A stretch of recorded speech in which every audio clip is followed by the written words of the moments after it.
আপনি কি একদিন বা দুদিনের ছুটিতে কোথাও বেড়াতে যেতে চাইছেন? তবে আপনার ডেস্টিনেশন হতেই পারে বকখালি বিচ। শিয়ালদহ থেকে যাওয়া আসা মাত্র 100 টাকায় সম্ভব। কথাটা অবিশ্বাস্য হলেও সত্যি। আর এই পর্যটন কেন্দ্রে এখন পর্যটকদের সংখ্যা ক্রমশই বাড়ছে। এখানে তেমন কিছু দেখার মতো না থাকলেও হোটেলে বসে সমুদ্রের হাওয়া খেয়ে নিশ্চিন্তে ফিরে আসা যায়। চাইলে কম খরচে এখানে থাকাও যায়। সূর্য ডুবলেই বকখালি বিচের মনোরম দৃশ্য সবাইয়ের নজর কাটবে। সেখানেই কেটে যাবে ঘন্টার পর ঘন্টা।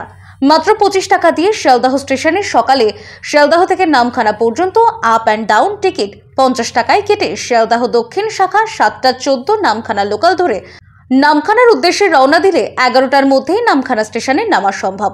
পেছন থেকে কিছুটা হাঁটলেই নামখানা বাস স্ট্যান্ডে বাসে সুন্দর রাস্তা ধরে হাতানিয়া ও দোয়ানিয়া নদীর ওপরে তৈরি হওয়া ব্রিজ 25 টাকার বিনিময়ে বকখালি পৌঁছে যাবে।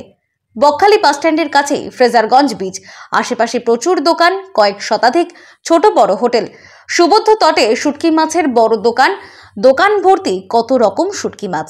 কয়েক কিলোমিটার গেলেই হেনরি আইল্যান্ড। হেনরি বকখালিতে সাইড সিনের মধ্যে হেনরি আইল্যান্ড এবং ফ্রেজারগঞ্জ ফিশিং হারবার দেখলে আপনার মন ভরে যাবে।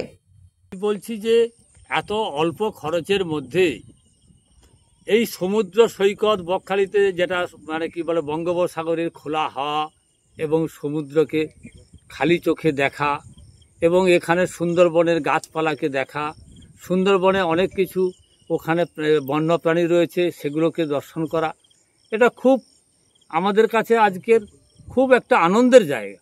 এবং আমাদের এখানে যে সমস্ত পর্যটকরা আসে তারা রাত্রি 10টা পর্যন্ত তারা ফিরে আবার কলকাতা পর্যন্ত তারা চলে যেতে পারে।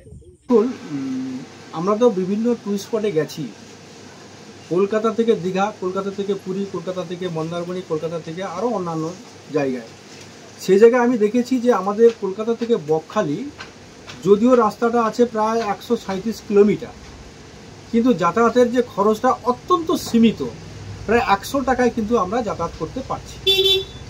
এই জায়গাটাতে কোনো স্পটে, আমি চ্যালেঞ্জে বলতে পারি, কোনো স্পটে এত কম টাকা খরচ করে সেখানে পরিদর্শন করাটা খুবই কষ্টকর দায়ক।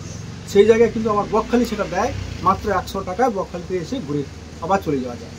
দক্ষিণ 24 পরগনা থেকে জে হাসানের রিপোর্ট, টাইমলেস ডেপিকশন নিউজ।